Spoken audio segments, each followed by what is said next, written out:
Good morning, good afternoon, and good evening. This is a scene for fill it in for me, girl. Sect of the Howling Wind, San There we Francisco go. werewolf venue. We're in San Francisco suddenly. So, dude, just so happy he ran to San Francisco. No. So, Jesse, while braining that night, had an epiphany, a big one, and he basically got word to Kate to please get to him at her earliest convenience at his house. Okay, we got 2 successes. Yay! So, on the nightmare roll. So, Kate's feeling pretty good. Not really good, but she didn't suffer through nightmares. She's not hallucinating or anything. So that's pretty fantastic. She would arrive in her Uber in that same sundress.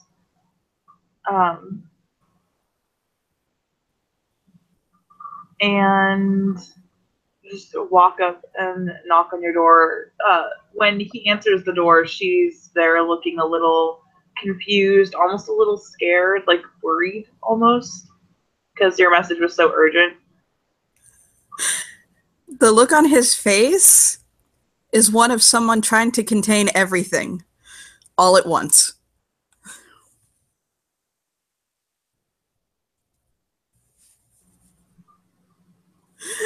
That's cool because she doesn't necessarily get a lot of social cues. So, yay, Viola Knox.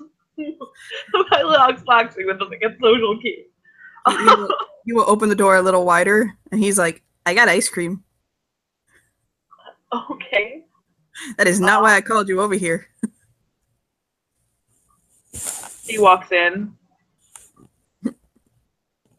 looking a little confused. He pulls it out of the fridge, makes her a bowl, makes him a bowl.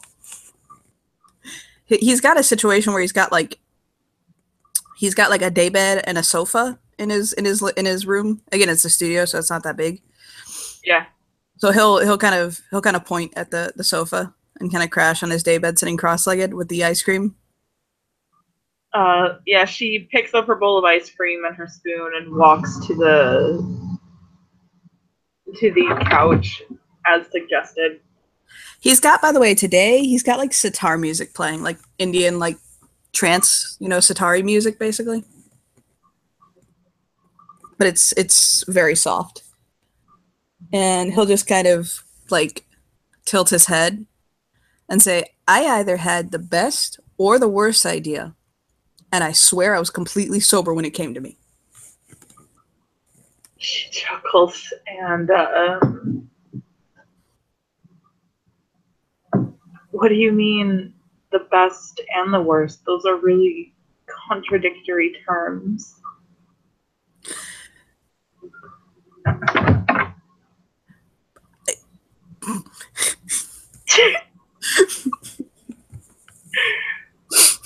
Yay, Kate, learning things through the dictionary. There is so much, okay, involved in this situation that makes me very, very happy, this idea that I've cooked up.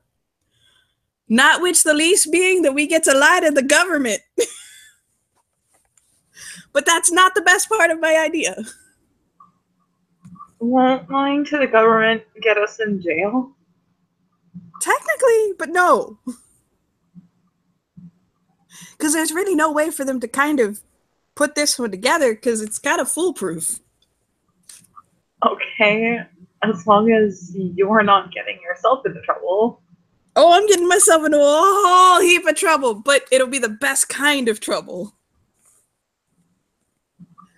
She sits there and just kind of shakes her head like halfway in bewilderment and shrugs, and then just like puts a scoop of ice cream in her mouth. I have a proposition for you.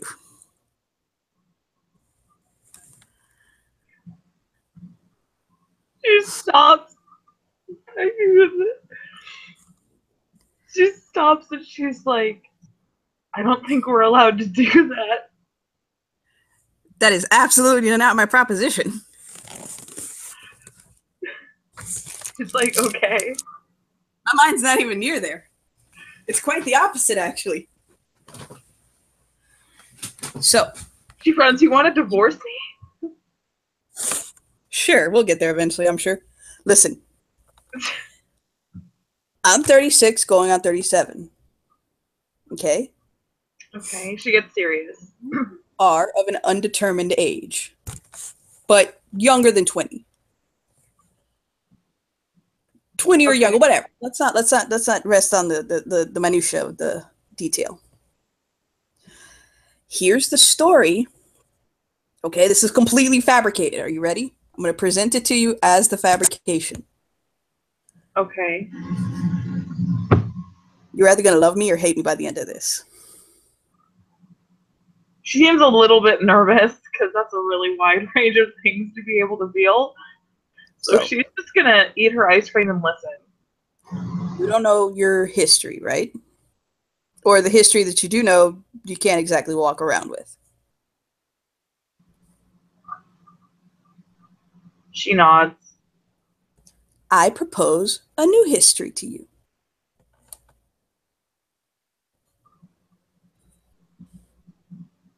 Okay. This is your history, as proposed by me, possibly Coyote. I don't know how deep I was on this train. I was a young fellow, okay? 15, 16, had a summer fling with a young woman, did the stupid thing, walked off. She got taken by her parents out to the reservation, probably sent out to her grandparents, something like that. Had you. On a reservation, it ain't uncommon for kids to go unaccounted for. Birth certificates, social security cards, all that crap, okay? Basically raised you, did the whole single mom thing out on the reservation. Then, when you turned 18, she picks up and leaves. She didn't have to take care of you anymore. Terribly sad, all that good stuff. Your grandma puts you on to me. You come and find me. You ain't got no papers. You ain't got nothing. You need, what you need to get by in life. So we get a paternity test. Paternity test comes out, I'm your dad. That way, with me legally, biologically being your father, which means I am legally your next of kin, I can apply for your passport, your birth certificates, your social security cards, all that stuff. Thereby, you can establish your identity. And I'd be your dad. Legally. Meaning, I don't have to adopt you.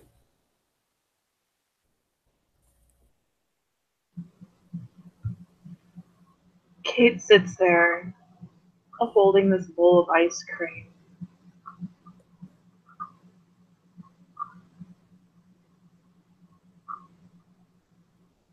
And she's just sort of staring at you. Her breathing's coming, like she's breathing a little bit quicker than normal. I mean, obviously. He understands. That's holy crap.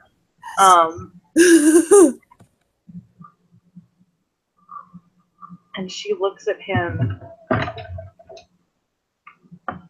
She says, I was thinking a lot about this last night.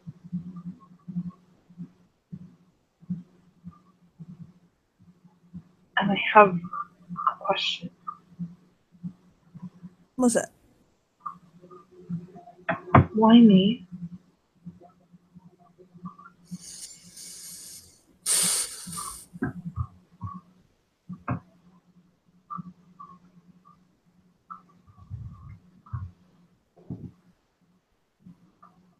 To be honest, the way I feel in my heart is it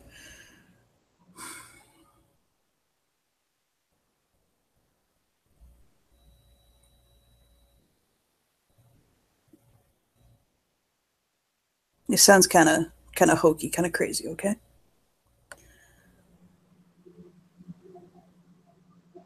Not really. Would it sound even crazier if I said that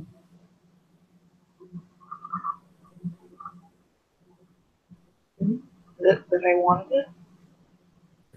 And she looks a little bit awkward and she blushes a little bit. The way I see it is,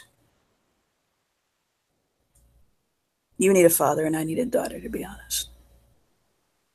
I really fucked off in my life, I'm not gonna lie. I just,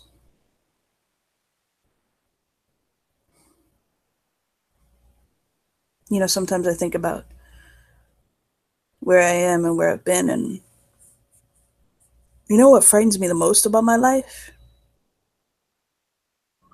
What? How completely unremarkable it's been.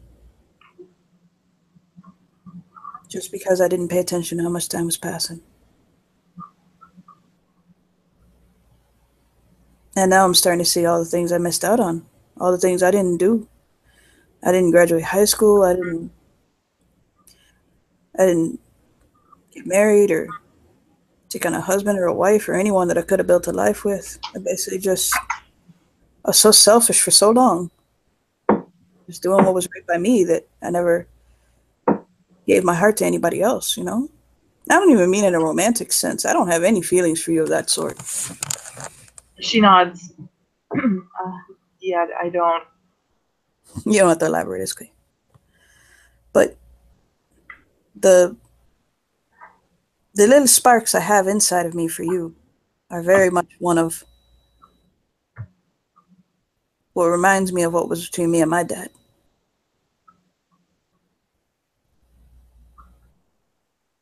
You just seem like you need somebody, and I know I need somebody. And we don't really have kind of the dynamic of brother sister. I'm a little too old for that. You seem like you need somebody to. You seem like you need a nest, after what you said last night. She nods. I am completely. It's almost like she's lost for words just for a second until she looks up and says the one word that she really means. Honored.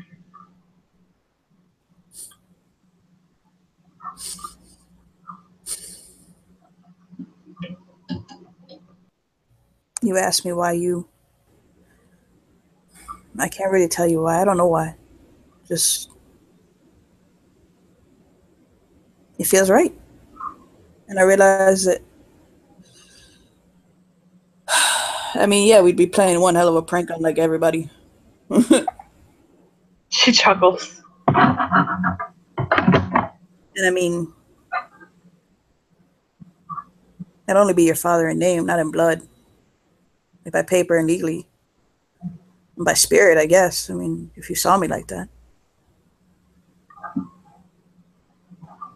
But I care for you.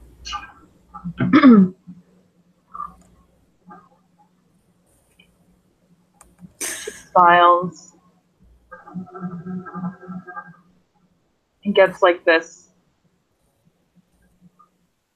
shine in her eyes, and she says, "Let's do it." Yeah? She nods and holds the bowl of mostly melted ice cream at this point up to her face and drinks it like a milkshake. This is what we gotta do, okay? We gotta get a paternity test that'll read as me being your paternal father. That's the only way. Ignore what I said, okay? Biological father. Obviously, since I'm not, we gotta get a little bit of trickery on our side. So we're gonna have to deal with some spirits, probably get a talon made, something like that. So we're gonna have to talk to like Sierra. She's probably good for it. Kate nods. Sierra's really wonderful. She was just one of the people I consider my friends. I'm gonna have to talk to Dazzles and see if she's on board with it. I mean, technically, you are still a cub of the sept. So even if I was your papa, I can't just walk, rip you out of there. No, I would want Dazzle's blessing anyway. It's done a lot for me. Mm-hmm. Kate sucks in her breath and she looks at you and she says, "This is a little bit crazy." She smiles.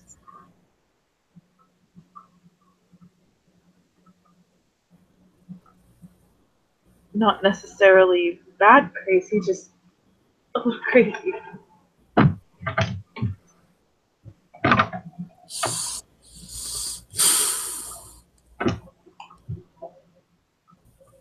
My mom and my dad always said that I had Coyote real strong in me. And it's Coyote's way to protect people without keeping them. You know what I mean? She nods. I do. When I look at you, Kate, I see someone who needs... You talked about your masters a lot last night. She nods. Had that ripped away from you. But that also means you had that security ripped away from you. I know how that feels. You haven't really had the time to transition from being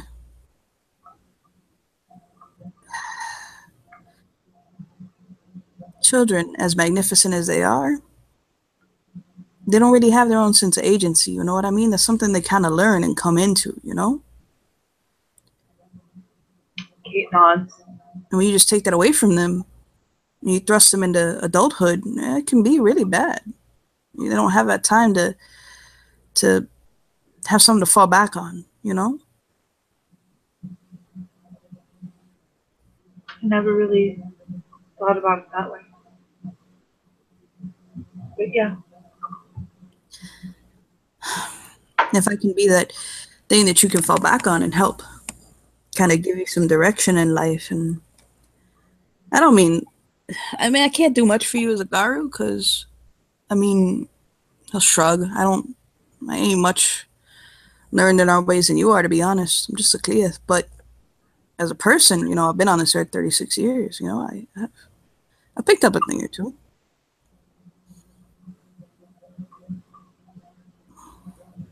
So this is kind of more of a mortal guardianship. Give you the chance to find who you are with the safety of a home. So that way you don't have to feel so insecure,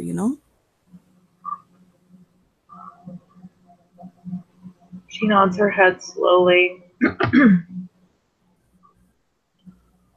If I said I wasn't a little bit scared, I'd be lying, but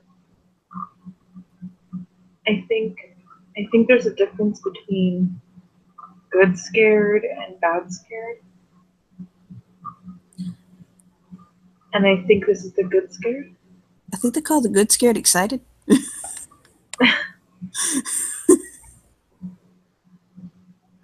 I know I didn't finish high school, but I think that's called excited. Chuckle. It's a nervous excitement, but yeah. Trust me. I'm right there with you. But it feels right. And honestly, I'm not gonna lie, I need companionship too, and I don't care much for relationships. I've never been one to stay for very long in a romantic involvement.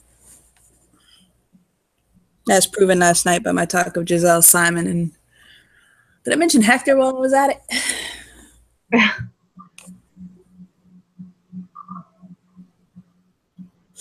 I don't know. I just never felt really... He'll just kind of shrug. To be honest, out of game, he's a little bit asexual. That's fine. He just doesn't really care all that much. He's like, yeah, so I don't foresee having a family in my future. He'll just shake his head like it's just not in my cards. So for my own purposes, I mean, if you're wondering what my end of this is, what the benefit is to me, which obviously there's going to be a factor of that. We can't even pretend. It gives me the chance to have a family without having to neglect somebody, you know? She nods really slowly. Yeah, I do know. I've always said I'd be a terrible husband, and I really would be. Oh no. Oh my God, no. Just shake his head. No. But so he'll kind of slurp his own ice cream.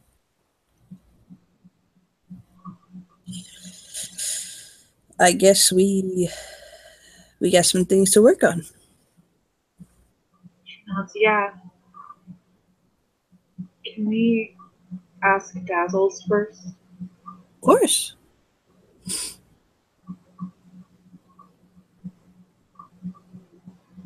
She nods her head. I don't know if she'll say yeah, or she might think that we're completely insane, but my thing is I can't really see a reason to have a problem with what we're doing outside of I don't mean to say meddling, but you follow me? She nods. I think so. Like I can't really see how it affects anybody outside of us, and I don't really see how it's unbecoming. Yeah, I see your meaning.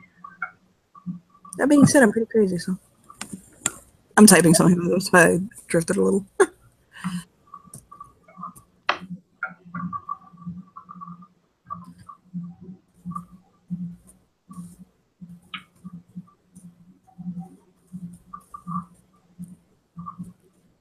All right, to this question answered.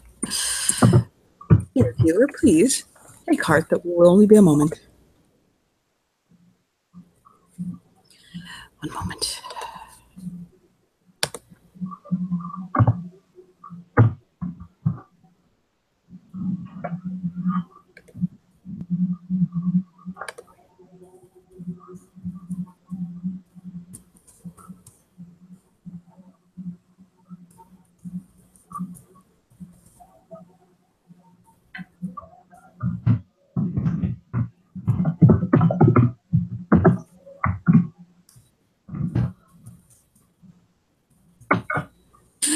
Hi players, hi players, hi players.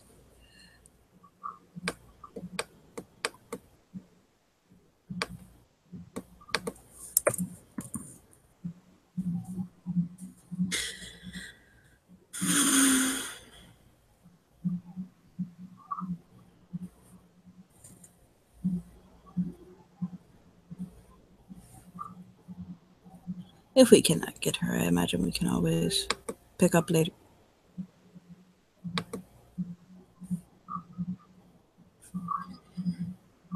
That Yeah.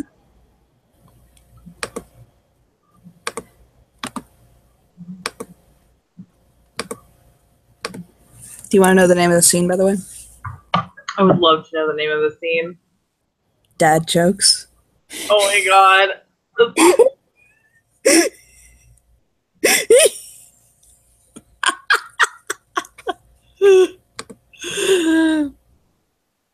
It's actually kind of fucking perfect because Coyote's the trickster. Exactly. That's why I named it. I was like, dad jokes. So good.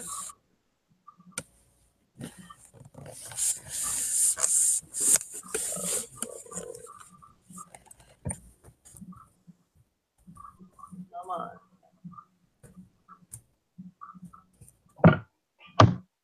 There we go.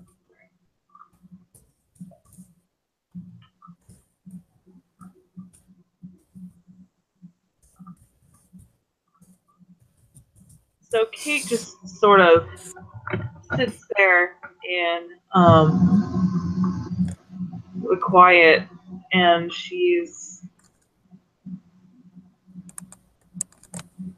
it seems like she's just dealing with a lot. And again, he is letting her process. He actually gets up and does the dishes. He's got a small sink full, not much, but he'll do some dishes. If she's still contemplative after that, he starts unpacking some boxes, and he'll give her a quick whistle and kind of toss a book next to her.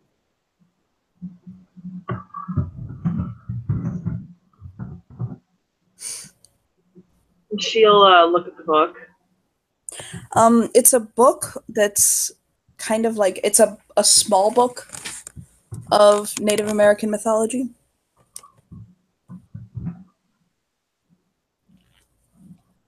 She smiles and she says,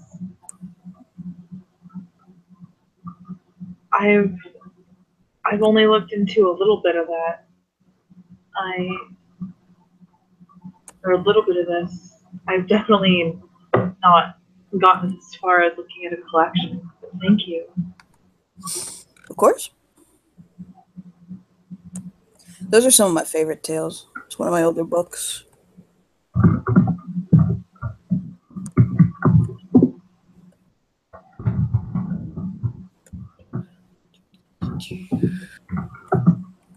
Every once in a while, as he's unpacking, he doesn't look like he's unpacking, by the way, for heavy stay. And there's still some things he leaves in containers and stuff like that. But eventually he'll smile for a moment, and he'll pull something out he has like a little wooden box, and he'll kind of sit next to Kate, and he'll pull it out, and it's a collection, like a small collection of fluffy feathers. Very, very beautiful, on a red string, and he'll hold in his palm.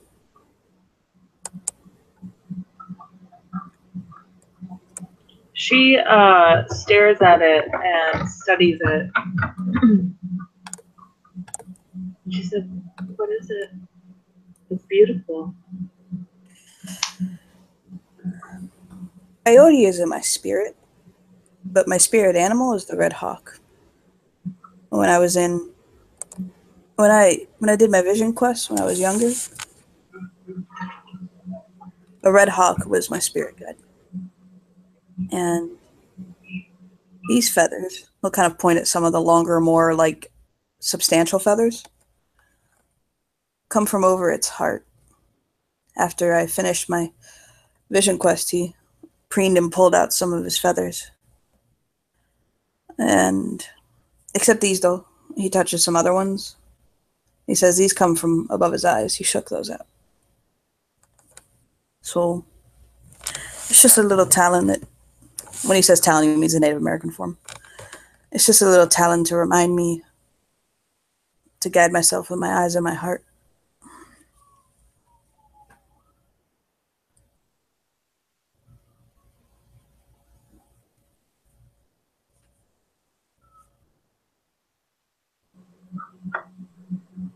She looks at it very reverently.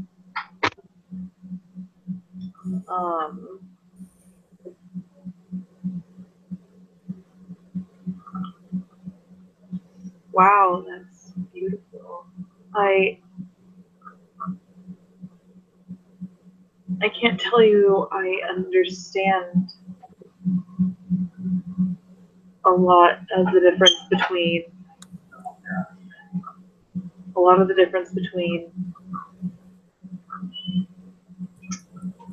a spirit animal and what coyote is to you. But I can definitely tell that it means a lot to you. That it's sacred to you. Do you want me to explain what coyote means to me? She nods.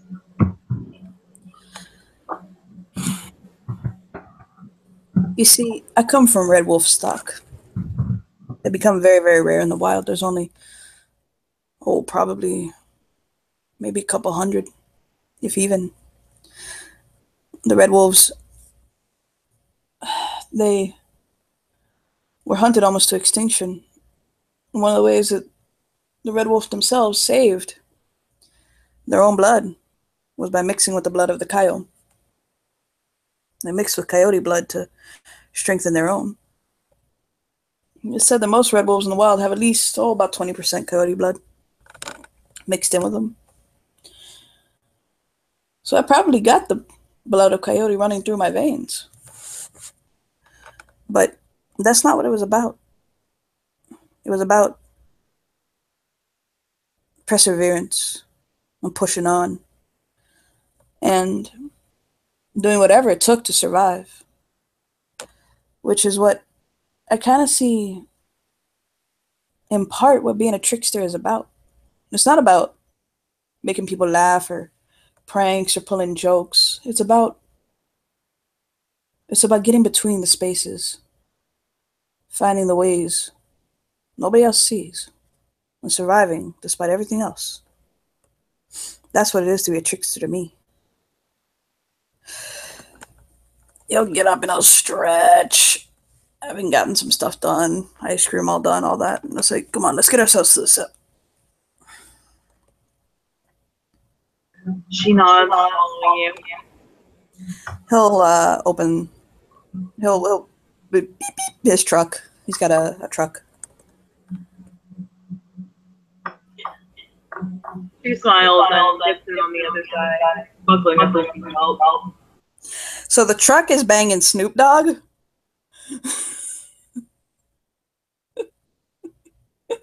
He'll kind of open his eyes up wide and look at the radio like, oh, I'm sorry. He'll change. Sorry. Wait, hold on a second. Kate makes sure to roll the window down. You notice that when she climbs in, she's not exactly comfortable. Give me a second.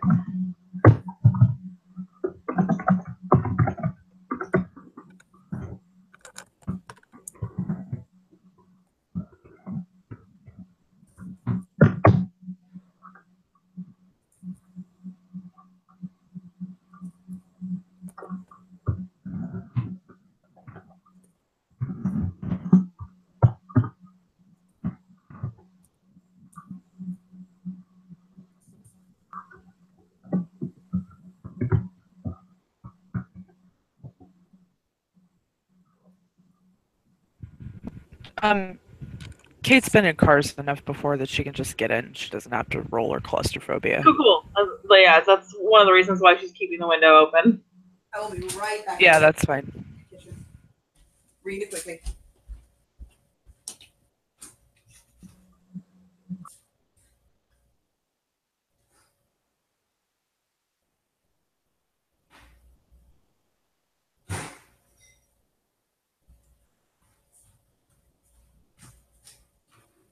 Yeah, his car was banging some hot Snoop Dogg for a moment. So kind of blushed and turned the radio. Like, oh my God, that didn't happen. Kate smiles. She doesn't really know who that is, so it makes no difference to her. What? I was in the mood. It'll just try. She just shrugs and she's like,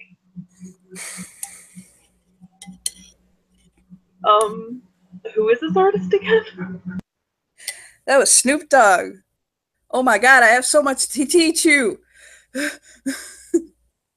So he will get his poor deprived half-child to the sept.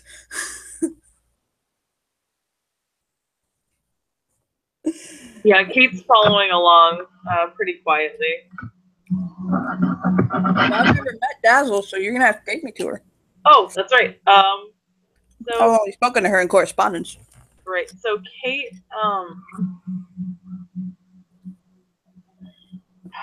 walks into the cub den house and goes to find Dazzles.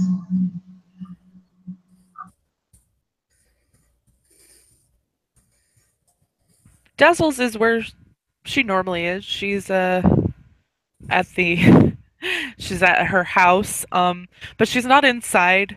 She's out back putzing around in the garden.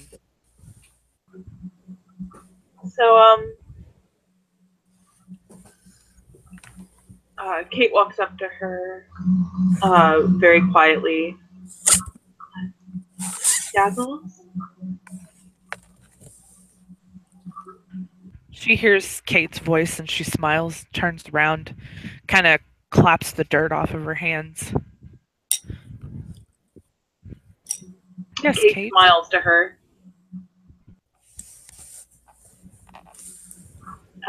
This is Jessie. Dazzles.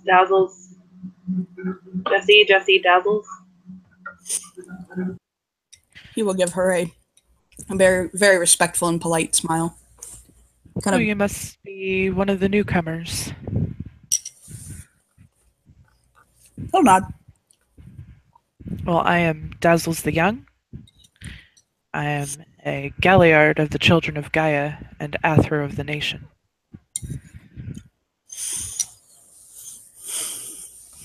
And the Den Mother. He'll say, name is Jesse Steele, man with 1,000 faces to the people. I'm an Ictana. I'm a Galliard as well. I was born to a man and a woman, and I have the blood of coyote running quite strongly through my veins. She gives a little bit of a quizzical look at that, but Galliard, huh? Voice, ma'am.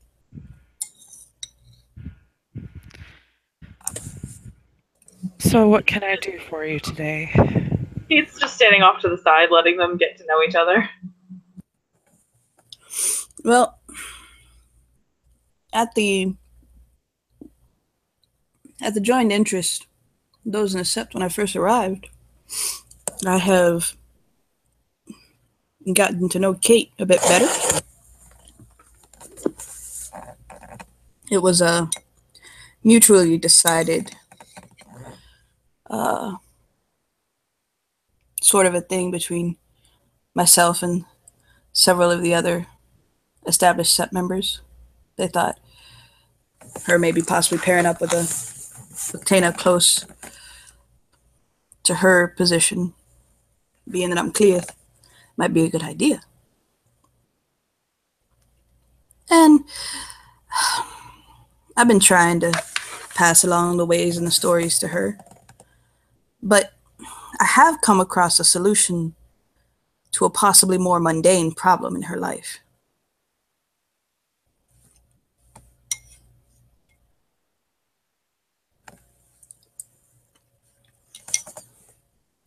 She gives a bit of a nod and a pleased smile. Well, you see, as you know, I'm sure, Kate, as of right now, is essentially, as I understand it, to the mortal world of Jane Doe. But I have a way. I'm sorry. Again. She has no legal identity, yes. That's why she must. One main reason why I keep her very close to the sept. Well, I have a way to help establish a legal identity for her that also helps to shore up some emotional and developmental gaps that she and I both have. We've spoken of this and we're in agreement.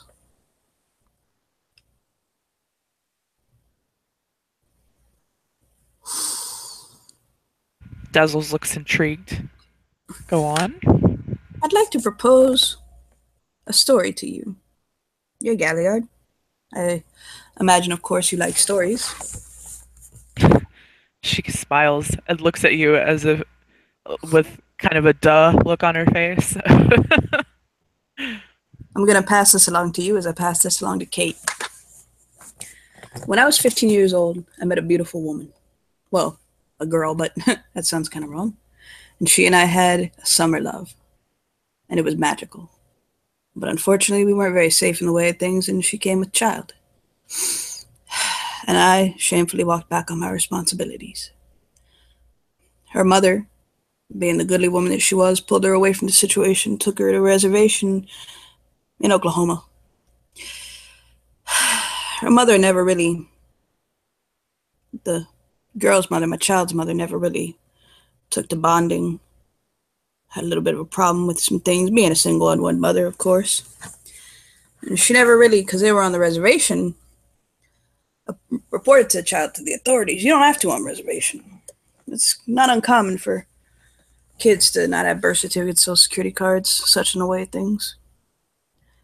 When she turned 18, her mother finally gave up all responsibility because there were no pretenses left for it. Now, with Kate being young, 18, no legal identity to speak of or the such, her grandmother put her in touch with me. Me, having grown in age and a little bit of wisdom, not much, realized that I had a very short opportunity to try to reconcile the relationship with my child. So I turned around as her next of kin, get her legal paperwork, her birth certificate, social security card, everything. She becomes Kate Steele, and I'm legally recognized as her father and her as my daughter. Now, how are we going to achieve this, you ask? With the help of the spirits. We find ourselves at the marriage. We get a paternity test done with a spirit bolstering our claim, tweaking things so that she biologically shows up as my child. Then, from that point on, if there's a legality behind it with a proven court order, well, not even court order, I think you just have to have a legal clinical paternity test.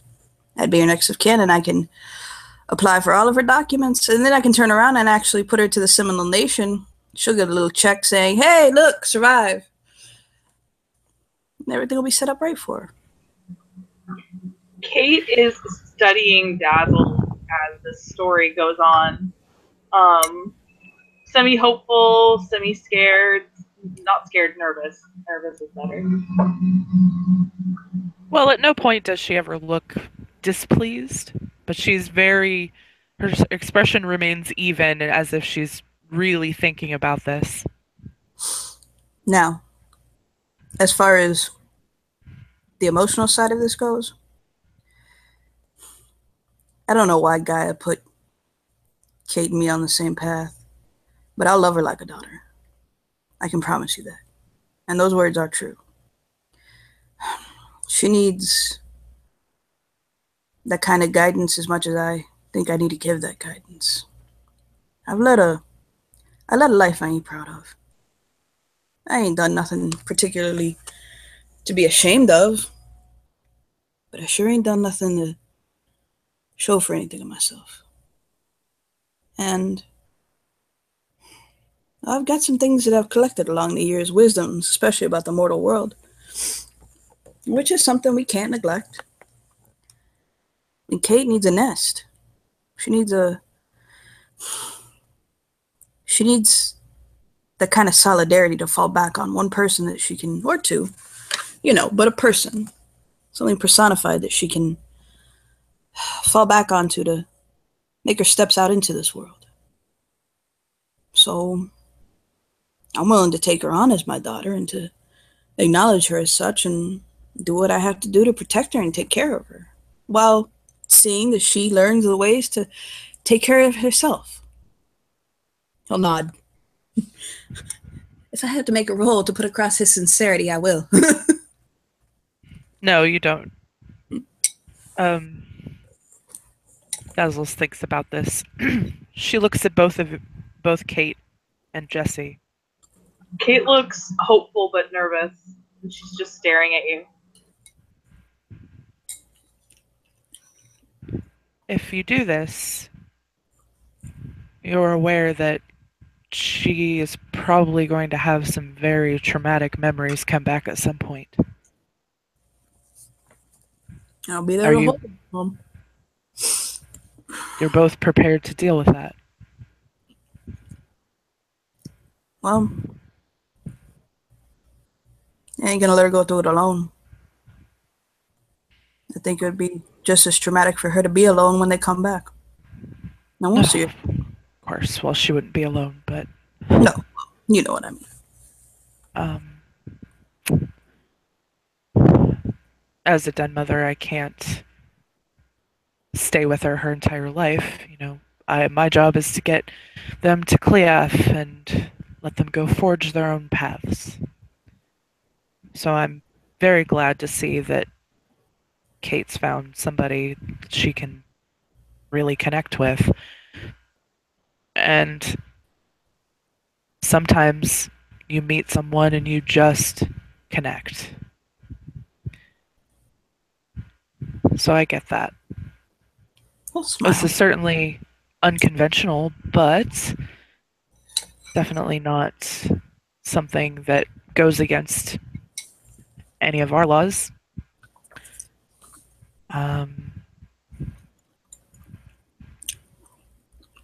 You can get it done magically, I'm sure. But I'm going to talk with my packmate, who's also the truth catcher of the Sept, and see what kind of finagling he can do on his end. He has a lot of connections. We'll smile. Kate will nod, and there's the beginnings of tears in her eyes. Dazzles will pull Kate to her and give her a hug. Kate's awkward at first, but used to this, especially with Dazzles, and sort of wraps her arms around her, and she says, almost half whispers, "Thank you." Dazzles hugs her tightly. I only want to see you succeed. And with support like he can give you, you have a much better chance. Now, I'm sure this goes without saying, but I want to hear you say it. Once she becomes Cleath, you will be packmates, yes? Of course. Kate nods. Yes. All right. I've got this. I've been staying in a kind of one of those extended stay places, but it's a weekly lease. Once she's allowed to live off the bond, I plan on getting something a little bit bigger so she can have a home to come to. Dazzles nods. You can stay on Sept. You don't have to do that. I mean, the hotel. You're more than welcome to get your own permanent residence, but... Well, the only reason I did the weekly is so I can get an idea of what's around, what's the cheapest option, what's good. The tribe pays me handsomely, but, I like to save. The cheapest places are going to be farther outside the city. So you're saying I should stay on? Well, we have housing on Sept and off Sept. But if you want to live in the city, it's going to cost you more. But there are plenty of suburbs that you could live in as well, and ones that are closer to Sept. May I ask you a question, Dazzles, Rita? If Kate's okay with it. If I move on to Sept and you can get us a family-style home, I know you like the Cubs to stay together all at night, but could we possibly start making a home? I mean, could she just stay with me and I'll watch after her?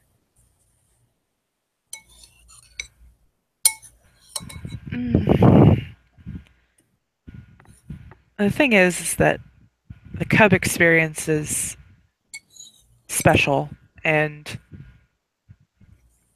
Cubs really need to stay together while they're cubs. If I make an exception for one, I lose my credibility with the others. So no, the rules stand. The cubs stay together. That is a very good point. He'll lean in and he'll say, I was a cub for 10 years. Trust me. I know this. Like, yeah. He'll like nod, like, that's a really long time. She kind of widens her eyes a little bit, like 10 years? 10 years. Your sept must have been very forgiving.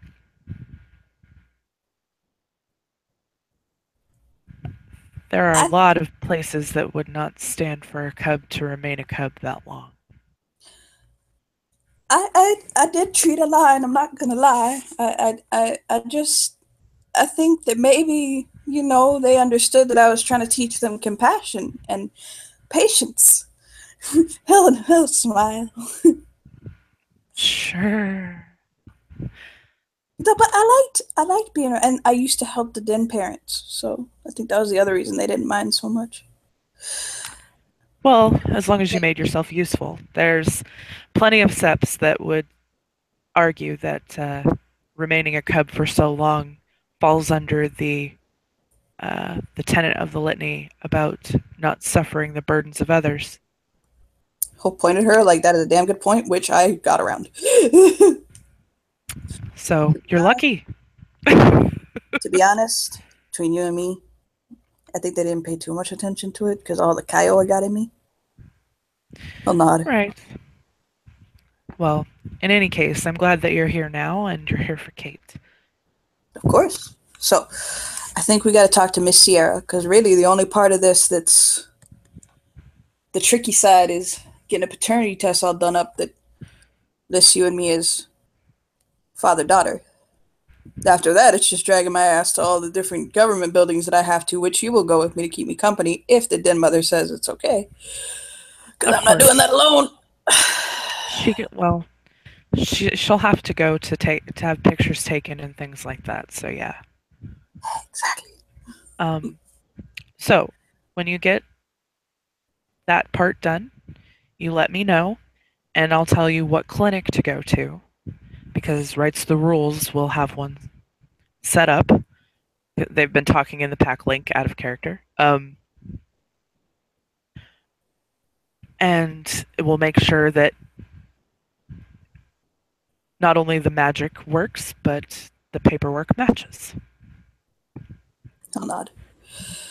Kate's misting eyes start becoming less mist and more actual crying. And she will wrap her arms around Dazzles.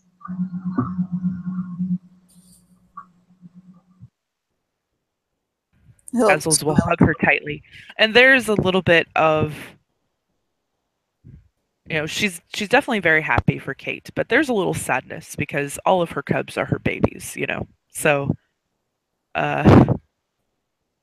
letting one go. But as long as Kate's a cub, she's still technically, quote, hers. So this is what I'll work. Oh, go on.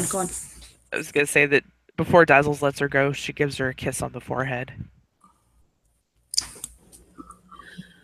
All Kate can do is sit there smiling. She's already said thank you, so there aren't really words for her. Jesse will say, I will work on getting someplace more established here on set. 2-3 bedrooms, something like that. I don't know. And you, young lady, jokingly taking the dad tone, you got to work on getting yourself to Cleith. She nods. That's what the training was for yesterday. Well, as a Philodux, you need a lot of honor to get to Cleith. So I suggest hanging around Lefty and helping him with things, and that will help. Kate nods. I can do that, Den Mother.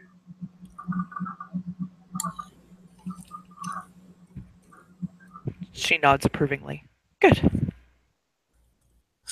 Can she at least set her room up before? Oh, yeah. I mean, she can go visit during the day and stuff. She just can't spend the night. Okay. He'll kind of smile at Kate. You know one awesome part of all this? There's only one? There's like so many, but there's one. And your name gets to be Kate Steele. He'll nod at her like, goddamn. She laughs. And she says, well, that is a good part. It's not the best part. What was the best part? The best part is I get you for a dad. She gets a little bashful. Oh, thank God he's wearing sunglasses. Dazzles will even tear up at that. Like, goddamn feels. He'll look down and kind of look back up at her and nod. And he'll actually open his arms to her. And she will hug him. Again, awkward, but still.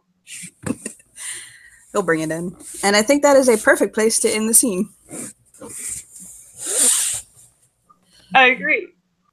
So, thank you players for playing. Thank you watchers for watching. Goodbye.